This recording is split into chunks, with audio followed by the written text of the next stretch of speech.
Assalamualaikum warahmatullahi wabarakatuh. Perkenalkan, nama saya Zaiza Funsaroya dari kelas 10B asal sekolah SMA Negeri 2 Tuban, akan membawakan debat dengan mosi singularitas teknologi pihak kontra. Secara umum, singularitas teknologi adalah suatu titik dalam perkembangan teknologi, terutama kecerdasan buatan, di mana pertumbuhan teknologi menjadi begitu cepat dan kompleks, serta tak terkendali sehingga sulit dideteksi oleh manusia dan berpotensi akan mengubah peradaban secara drastis.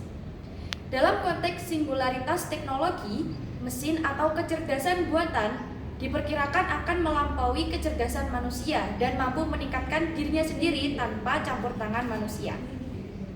Saya tidak setuju bahwa singularitas teknologi akan terjadi, karena meskipun singularitas teknologi sering dianggap sebagai sebuah fenomena yang tak terhindarkan dan membawa pengaruh besar, namun sebenarnya ada banyak alasan untuk meragukan bahwa singularitas teknologi akan terjadi di masa depan.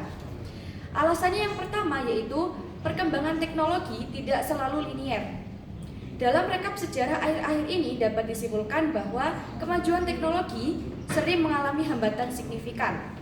Beberapa hambatan signifikan dalam mencapai singularitas teknologi diantaranya yaitu: yang pertama, keterbatasan sumber daya. Pengembangan AI dan teknologi tinggi tentunya membutuhkan sumber daya finansial, tenaga ahli, serta infrastruktur yang besar. Lalu hambatan yang kedua yaitu resistensi sosial dan politik. Ketakutan akan dampak negatif teknologi super cerdas seperti pengangguran massal atau hilangnya kontrol manusia dapat menyebabkan pembatasan dari masyarakat dan pemerintah yang memperlambat atau menghalangi perkembangan AI.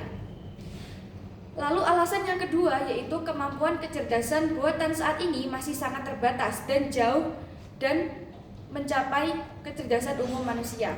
AI yang ada di zaman sekarang lebih unggul dalam tugas spesifik, bukan dalam memahami konteks luar, seperti beradaptasi secara fleksibel seperti manusia. Lalu alasan yang ketiga yaitu faktor regulasi dan pengawasan yang semakin ketat dari pemerintah dan lembaga internasional terkait perkembangan teknologi canggih. Kekhawatiran tentang risiko etika, keamanan, dan dampak sosial memicu kebijakan yang membatasi pengembangan AI secara bebas, sehingga kemungkinan terjadinya singularitas teknologi menjadi lebih kecil. Dampak adanya singularitas teknologi yaitu yang pertama, pengangguran massal. Dan jika pengangguran massal itu terjadi, otomatis peradaban yang akan datang berubah secara drastis.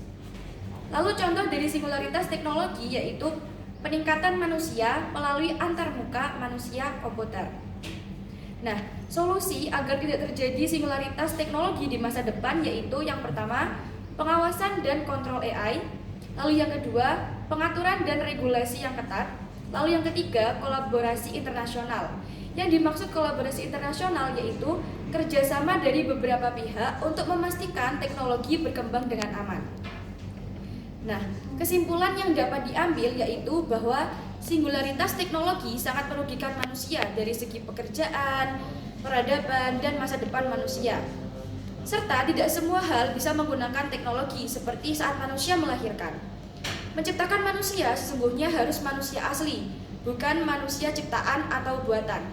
Hal seperti ini akan membuat peradaban manusia hancur dan tergantikan dengan manusia palsu atau buatan.